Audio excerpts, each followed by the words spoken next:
Okay, well, we'll go ahead and get started. I'm going to record this session. Does anybody have any objections to that?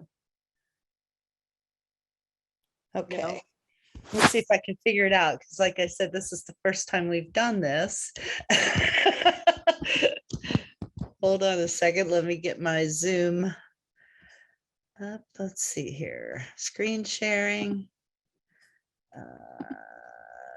Pause recording. Okay, I guess we're already recording. So, all right, so let's go ahead and get started. I'm Karen Kilroy, and thank you very much for joining today. I wanted to open with something kind of special that I've got here. This is a bell that was my great-grandmother's, and I inherited this. And my great-grandmother was a teacher in a one-room schoolhouse back in Kentucky, back in the day. And when she would start school every morning, she'd ring this bell. And when she would want the kids to come in from outside, she'd ring this bell after lunch. So here we go. We're going to start with the bell.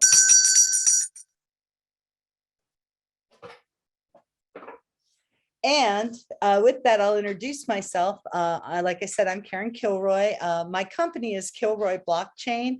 And I have several people here that are with us today that are also Kilroy Blockchain. And what I'd like to do is I'd like to start by going around the room and having each person introduce themselves. And you can talk about what you're working on. We've got plenty of time. We don't have a lot of participants here. So what we say, we've got plenty of time to say. So let's go ahead and get started. And I'm going to hand it off to Susan to start with. And then Susan, when you're done, you please hand it to someone else.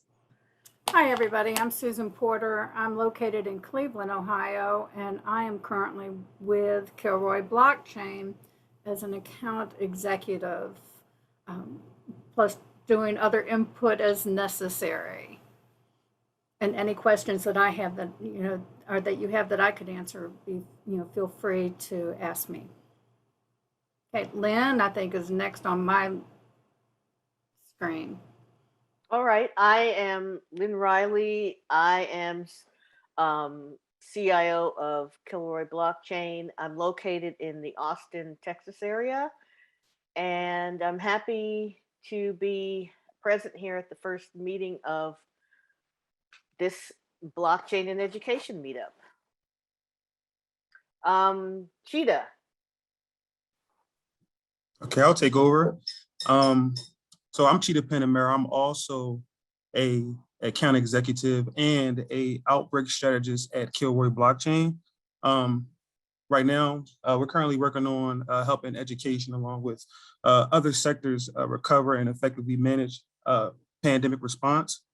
I'm grateful for being here. Karen, thank you for inviting me to attend the meetup, and I'm passing on to Herman.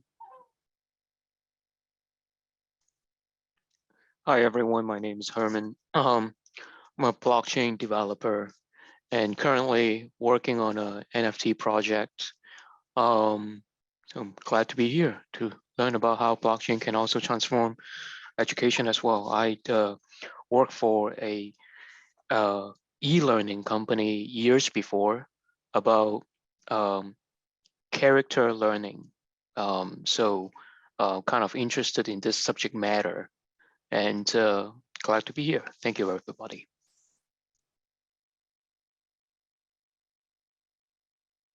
Thank you.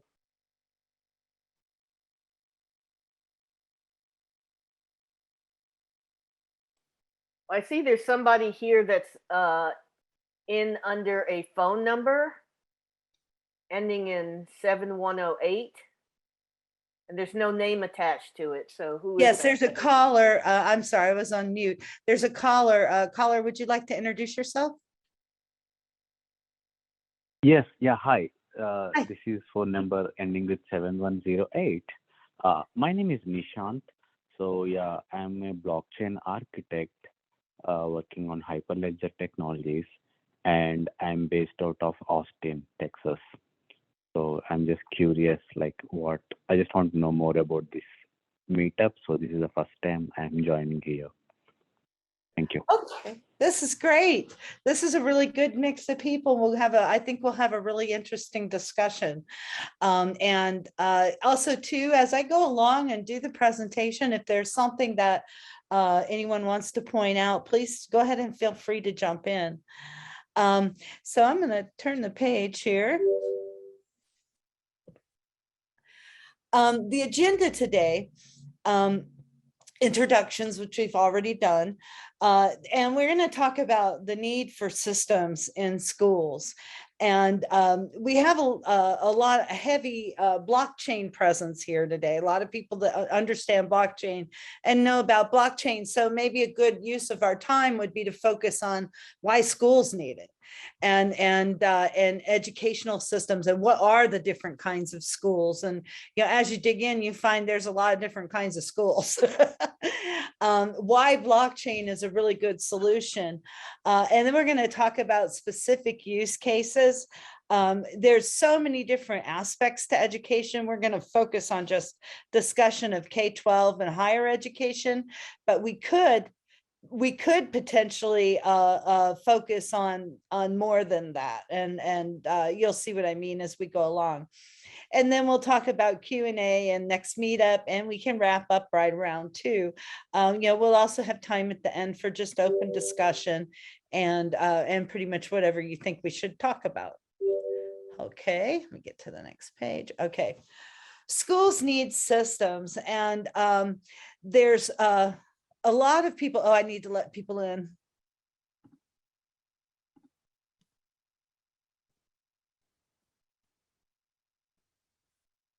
Hello. Sorry, I didn't see that. Hello, welcome. We're just getting started, and what I'll do, I see Erica's audio is still connecting. I see William. When we get to a point where we have discussion, we'll take some time, and I'd like for you two to introduce yourselves to the group. But for right now, I'm going to keep going. I'm sorry if I left you in the waiting room. I just noticed that was that it gave me an alert. So what actually, I would like to know a little bit about you first before we go on, because of the direction we're taking the discussion. William, could you introduce yourself? Would you mind? Yeah, sure. I was a middle school math teacher for 11 years,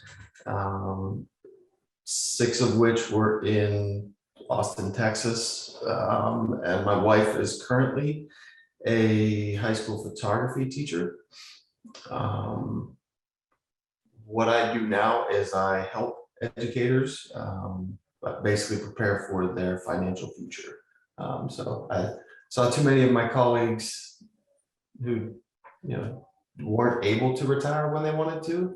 So I decided that I had the knowledge to help them out and help them do that. So yeah, That's great. I really had no idea about blockchain, but I am very familiar with education. So I thought this would be an interesting something to attend. Yes, thank you for coming. We appreciate it. And Erica, would you like to introduce yourself? Hello, is it? I'm not sure if it's, can you hear me? Yes. Oh, okay. I am a data analyst at a school. Well, I'm kind of switching, but still a data analyst in education. And I'm interested in blockchain, just have been interested in like cryptocurrency and just like different things with blockchain technology, but I haven't thought much about combining that, seeing how it plays out in education. But thinking about it, I can see how it could have interesting uses. So I'm just kind of curious to see what can be done. Awesome. Thank you for coming. And we also had one more person that just joined. Nathan, would you like to introduce yourself?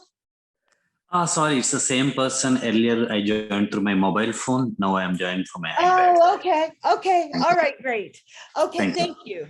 All right, so we're going to continue. let me just show you the agenda since we had several new people show up. We're talking about why schools need systems, and I'm sure you can help us out a lot with that. Why blockchain, the use cases, K-12 education, higher education, and then Q&A and discussion. And so this was an observation that I have, and people who have more background in schools, you know, you may be able to jump in and tell me whether I'm right.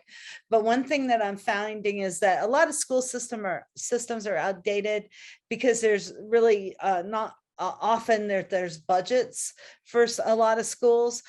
Some of the school districts do have money and have better systems, but it's always limited. But it seems like the school systems are starting to recognize that and wanting to enhance and replace things. And I believe that when new systems are added, that they should have some modern advantages to them. You shouldn't just say, okay, here's what we should have given you in 1994. You want to make it do something besides be a regular database or a regular web application. Get to the next page. So blockchain is a way to add an extra layer of security to applications. Now, we've all heard of blockchain as cryptocurrency. We know about Bitcoin, things like that. This is another use of blockchain. It's kind of like saying, you know, web or internet is for websites, right? When really internet does email and a whole bunch of other things. Blockchain's kind of the same as that type of a broad term where there's a lot of different applications for blockchain. But the one that I'm focused on and that Kilroy blockchain is focused on is enterprise level blockchain. And that seems to fit real well with education requirements because you need things to be secure. You need accountability and you need to be able to automate things and speed things up. And so the things that schools need are very similar to what like a big company, for instance, would need. One of the things that blockchain does is it makes it evident if something is tampered with. And we've had a lot of attacks lately, a lot of cyber attacks, a lot of ransomware attacks on data and things like that. And one of the advantages of blockchain is you can tell if someone has changed anything. And then also you can take that a step further, and big stakeholders can actually have their own copy of the blockchain. So let's say you've got a government funded school lunch program, and the government makes the school systems account for where the money goes to, but they want to be able to audit it. They might be able to use blockchain for that. The government would have their own copy of the blockchain. They would never even have to send any auditors out or spend much money at all to audit. And the school would also have their own copy. But if anybody ever brute force attacked it, there would still be multiple copies existing that are all up to date, and it would still be evident if anyone ever changed even one character of that information, like a grade letter, for instance. And then also too, smart contracts are another critical part of blockchain. And as pertaining to enterprise blockchain, smart contracts, they help make sure that agreements stick. And, you know, one of the things that came to my mind, and I don't know if it was from when I was a kid or from when I had kids, but it seems like there's some point where you go, okay, we're going to make a contract with you, kid. You know, you're going to do this, this, and this, and then I'll give you this grade, or you're going to do this, this, this, and you'll get these privileges. Well, it's the same type of thing, only you can program it all ahead of time. So things like curriculum requirements, you know, there would never be any mistake in that. And for instance, what had to be done to graduate high school, or what had to be done in order to be able to be continued to be allowed to participate in sports. You know, that you've maintained the right grade average and the right attendance.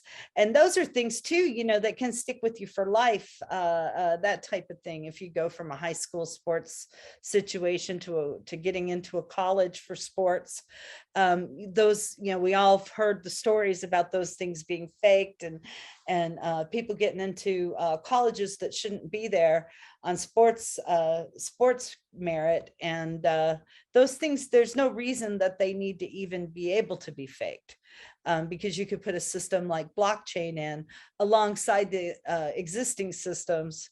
And hang on, I went the wrong way. And be able to make sure that everything was adhered to. And also too, you can audit what happens. I mentioned that, so you'd be able to see like a whole trail of what happens. If you want to go deeper into what blockchain is and what it does in the enterprise arena, this is a book that I wrote. It's short. It's 70 pages, and it's published by O'Reilly Media, and it's also free. You just have to sign up for their account. I don't even think they ask you for a credit card, but I think they limited the time that you have to read it. But anyway, it's free to go read that. And I recommend that you flip through that, because all the basics of enterprise blockchain are covered pretty thoroughly in here. These are excerpts from the book. The 4 steps of what happens with blockchain when something is put on blockchain. Now, mind you, you've still got the whole running application. You've got the whole application running in the that is user facing. So you've got some kind of user facing application. So the users usually don't even notice that it's blockchain unless there's some reason you want them to. And so they're working in their application. Meanwhile, you're posting things on this permanent record that you want to add to this permanent tamper evident record. And so as it goes, you the blockchain, the transaction gets sent to each node in step 1. And then there's like a smart contract and consensus passed. I never noticed that has a mistake on it. It should say smart contract and consensus is passed. And then that makes it validated. And then each block is actually linked with the previous block. So if you mess anything up, it kind of breaks everything, and it would be apparent that someone had messed it up or something had messed it up. And then the new block gets added to each node, which are the multiple copies. And so it's got a lot of different layers of safety and extra protection in there. And this shows a little closer up view of how the blocks are linked.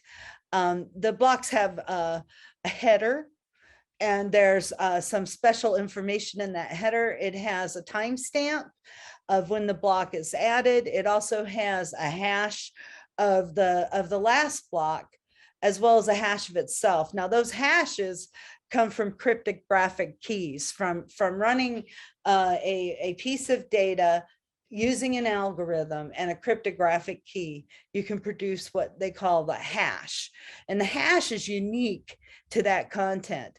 If I had let's say I had a picture of a train, and I run an algorithm on it that has a cryptographic key associated with it to produce a hash, and I would get a unique hash. If I pull that train up a year from now, run the same algorithm and the same using the same key, I'm going to get the same hash. However, though, let's say someone goes in and decides that they're going to be clever and change something on that picture. Well, it will never compute to the same hash again. So you can do everything in the world you want, but you're not going to get that same hash. And so at that point, it would be evident that the data had been tampered with, which could also happen by accident. Data also becomes corrupted. And also tampering isn't always evil. Sometimes you just have sloppy actors. I think probably most of the problems are related to sloppy actors that leave things open and insecure, and then they get attacked by bad actors, so it's a combination in that respect.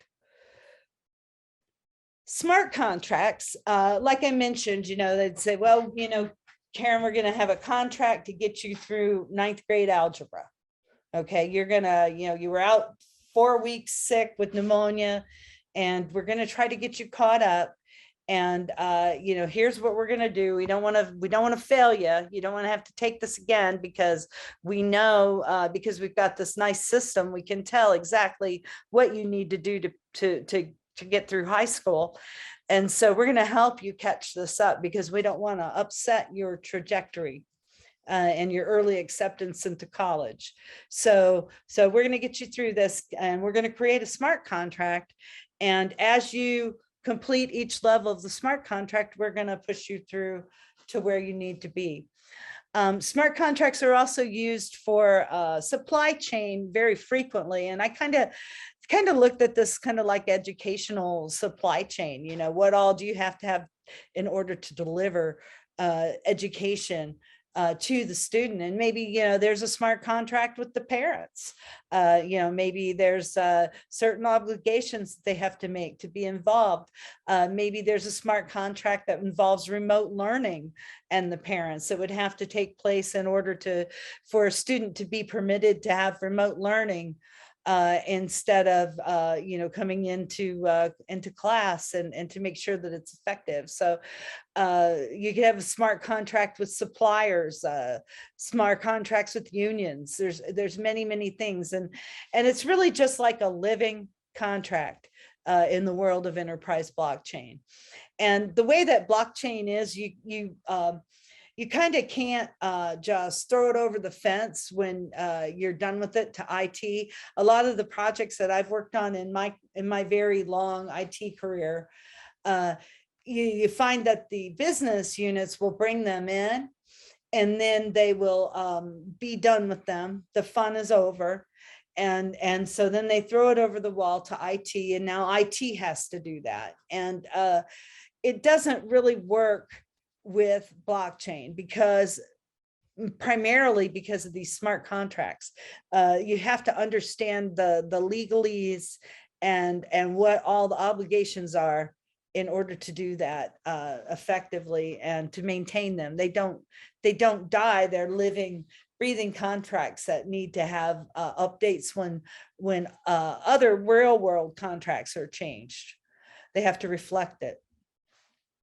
And then there also has to be the ability to govern. You'd have to have, okay, moving forward, how do we do this? And, there could be already ways that it's done because it's a legal contract presently, or it could be some new process where with the parents and the teachers, where you're going to have to figure out the governance process, which is, okay, how do we agree on what needs to be done? Okay, so when you have a new blockchain use case, the very first thing that you do is you take a look at it and you say, well, is this really blockchain? And these are the things that you look at. The very number one thing is, okay, who are my participants? Who or what are my participants? Your participants could be a person or a group of people. Your participants could be another system like a PeopleSoft or some SAP or a state-run system, some third-party system. But there are people or systems that contribute assets or approvals to the blockchain network. And that is a participant. And so when you're breaking down your participants, you go, okay, well, who's the participants? You think, well, me, And if it stops there, then you don't probably need blockchain because you can just put it on your computer and do it. But as soon as you start to add participants, then it's possible that you have a blockchain application, especially if you've got participants that need to be able to put checks and balances on each other. For instance, state funding and how much is spent, the activities of the bookkeepers and how much is in the books, things like that. Checks and balances. It's blockchain's a real good thing for that because people can even have their own copy of it. So then you look at assets. You say, okay, I have more than one participant. So we think this is blockchain. So let's look at assets. What is it that we're trying to track or do something with? And so the assets might be grades, right? Grade might be an asset, or money might be an asset, of course, or let me think here, school equipment might be assets. Anything that is tangible, right? So you've got something that you're going to do something with. And then transactions are when the participants take action on the assets. And so then that's a transaction, like a participant might be a teacher, might have teachers and students. The student fulfilled the requirement for the grade, therefore the grade is approved by the teacher. So that might be how a blockchain use case might go. So there's a lot of different types of education. When I started digging in and found out all the different levels, when Kilroy Blockchain came up with Casey, which is our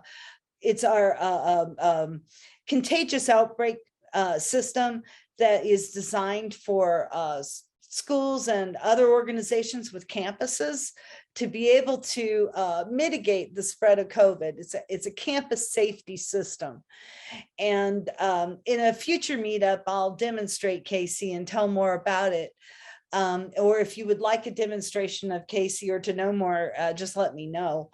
My email is Karen@kilroyblockchain.com, by the way, Karen @kilroyblockchain.com.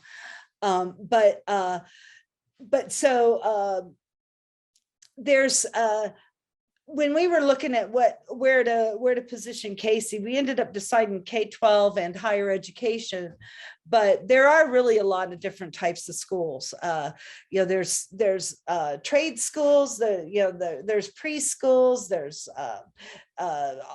continuing education schools. There's so many kinds of, I guess, the trade schools and the specialty schools and like music schools, and there's schools for everything. I was just really surprised at all the obscure things that there are schools for. Pretty much anything that you can think of, there's a school for it.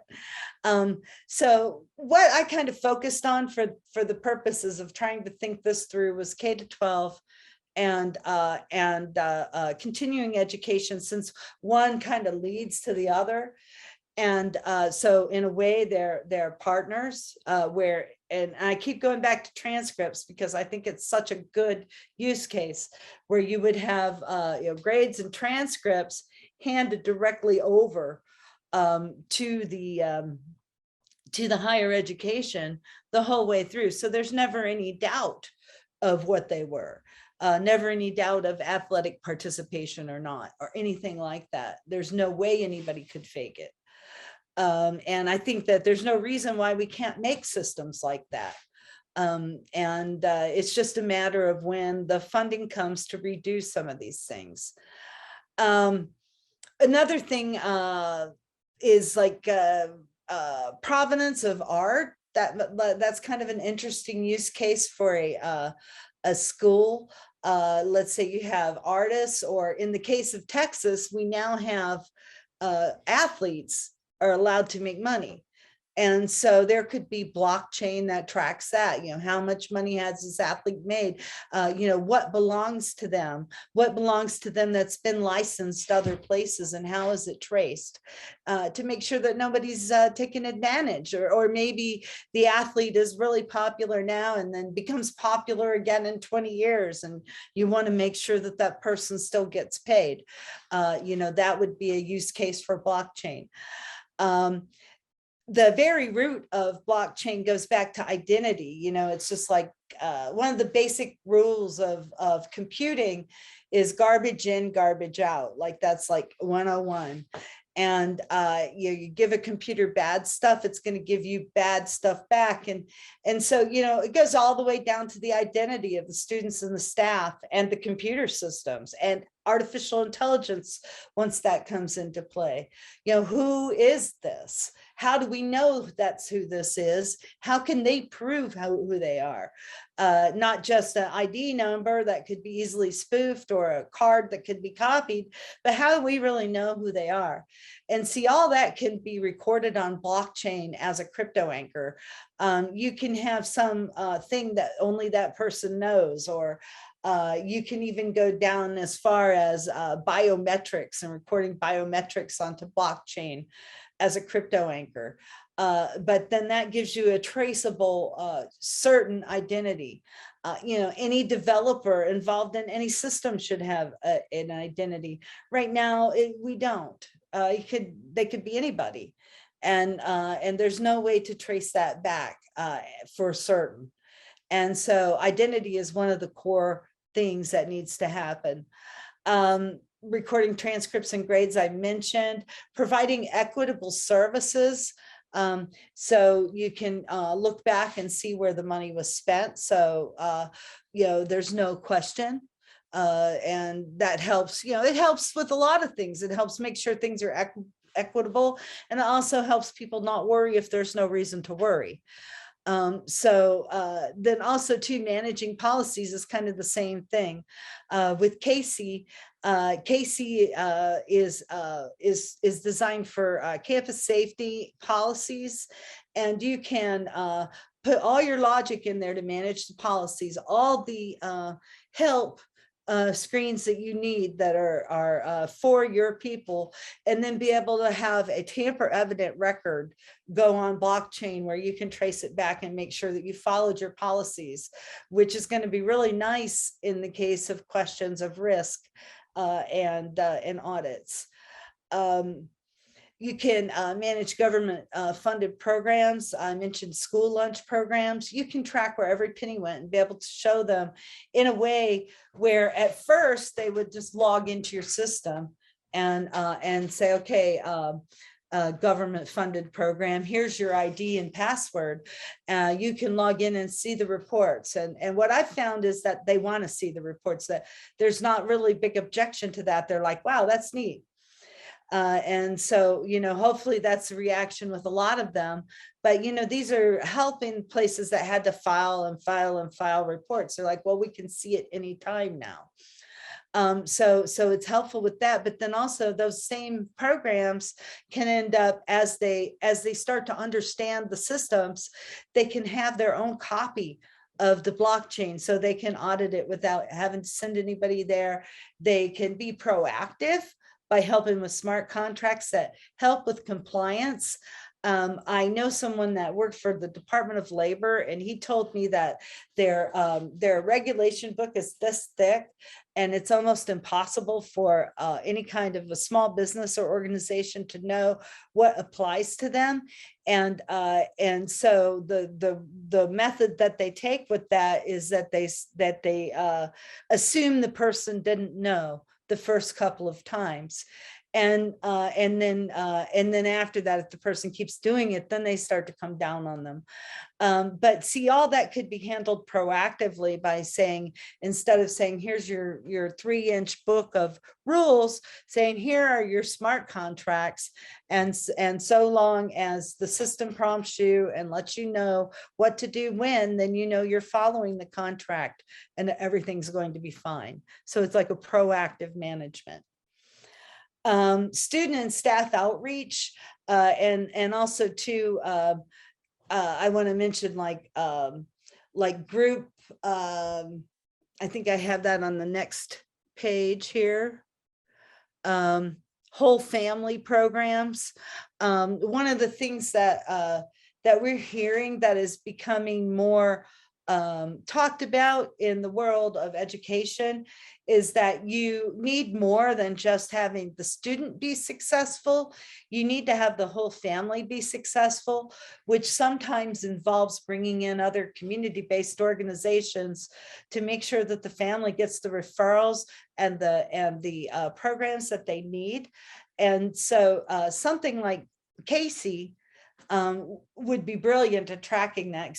Casey has a section that's for COVID outreach, for vaccine outreach, but it could be used for anything like this, where you'd outreach to a family and help them make sure that they have the right programs, that they have the right information, they have all their questions answered, and that you've scheduled someone to follow up with them.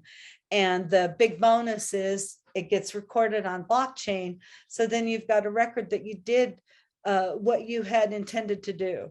And you can take that back to the school board or whoever approved this whole family program and say, look at us, we did this, and we also have a complete report on exactly what happened and how we did it.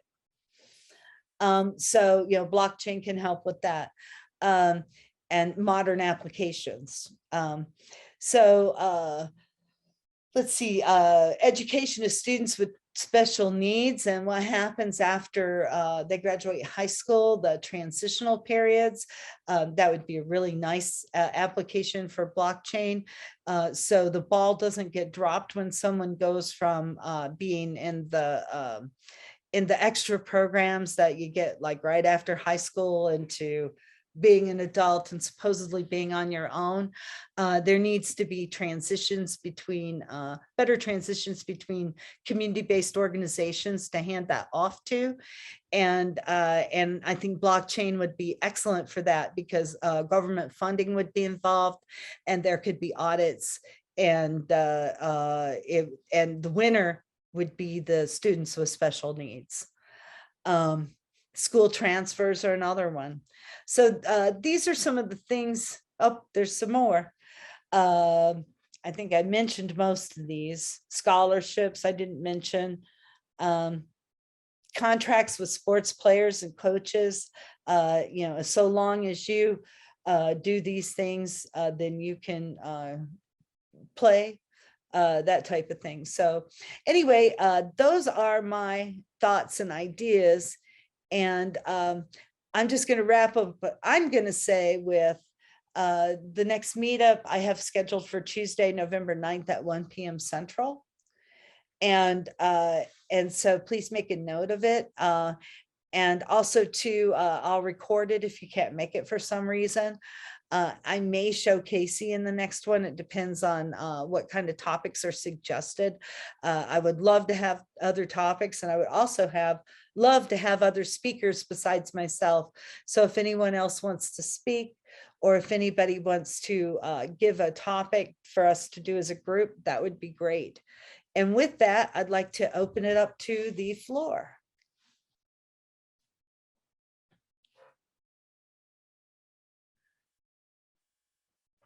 Does anybody have any comments or questions or other ideas of blockchain applications for schools? Or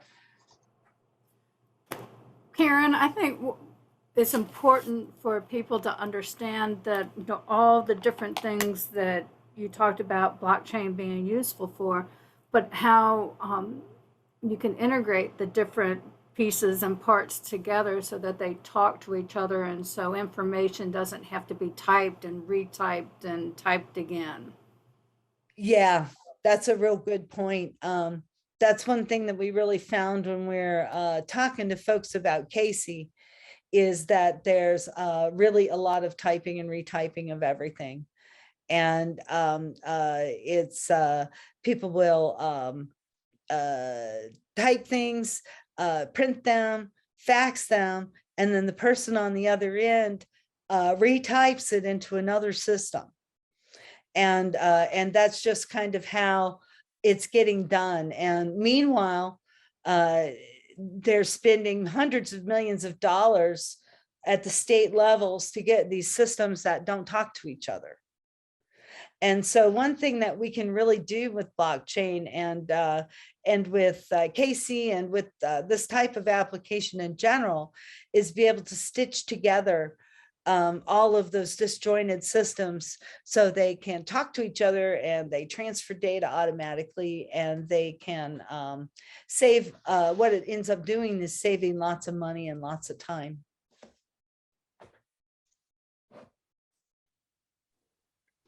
I was just wondering, maybe this was mentioned at the beginning and I might have missed it, but so like what extent are these already being implemented in schools? I think it's pretty much just starting in education, because education is, in my experience, there's a little underserved. Where we're really starting to see, there's identity applications coming up. There's a lot in supply chain. Really a lot in supply chain. One of the earliest examples that was famous was a few years back. Walmart had mangoes that would ad on TV saying that they could trace a mango.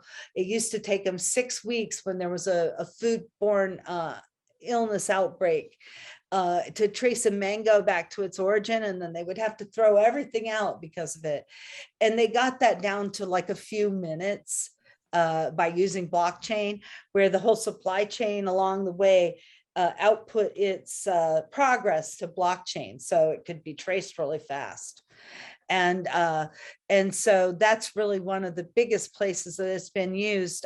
Import exports involved in supply chain are big, because again, you have entities there that just don't trust each other, and they have contracts that need to be filled that are standard. You know, we need this paperwork, this, and this, or it doesn't go.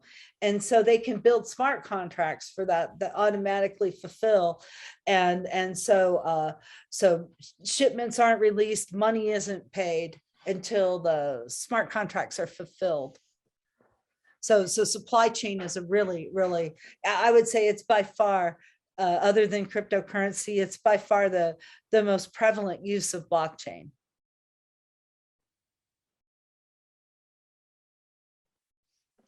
Hey, Karen, you talked about, stitching the disjointed system together. Mm-hmm. And so I'm guessing, and I'm not sure whether when you said stitching them together, and they should be on the same chain, right? Like, then we don't have to really stitch them. It's, they're Right. on the same chain, and that's how you remove doubts and give more transparency. Yes, that's exactly right. The output is really what's stitched together and traceable, rather than the systems themselves. So it's kind of like you see a trail of what happened and a way to get back. Yeah. And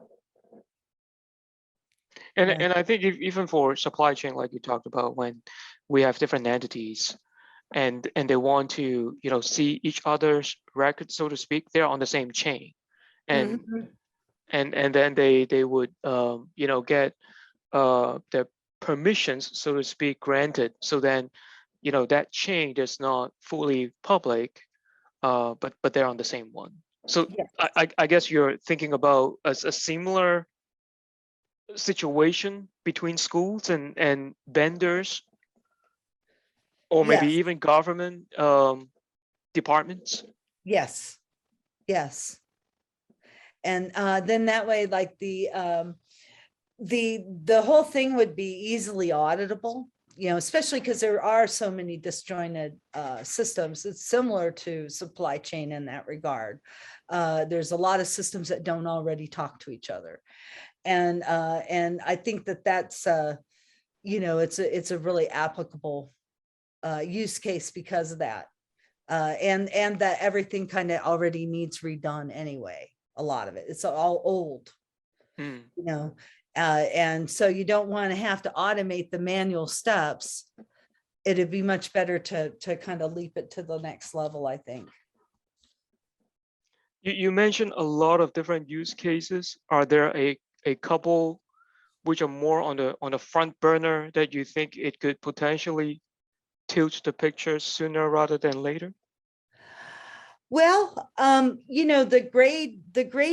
the transcript issues have been in the news. There were people, very rich and some famous people who went to prison because faking their children's high school background, saying they'd participated in rowing and things like that to get them into programs, to get them into schools they shouldn't have been in, because there was more qualified people to be there. And they paid off an agent to do this. And Lori Loughlin was one of the ones, famous actress. But that type of a thing couldn't happen if there was blockchain. Another type of thing that couldn't happen if there was blockchain is bookkeeping embezzlement. Yeah, I see. Where you've got someone making $30,000-$40,000 a year, and they are managing millions of dollars with no oversight, little oversight. They'd know how to borrow a little bit here and there, and that can all be yesterday if there's blockchain and proper oversight, to where you've got a network where whoever is paying the money can see where it goes. So I kind of think Right. that's catch first. That'll be one of the earliest things to catch, because that's like a reason to have blockchain is, there's actually two entities that don't fully trust each other. Got you. Thanks. Yeah. So then it goes kind of beyond just stitching the stuff together then.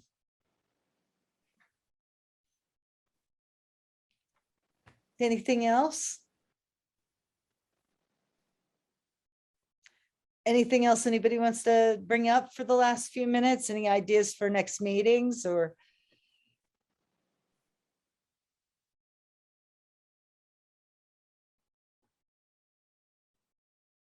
Okay, well, I guess we will wrap up 10 minutes early, if that's okay with everybody. And thank you for joining.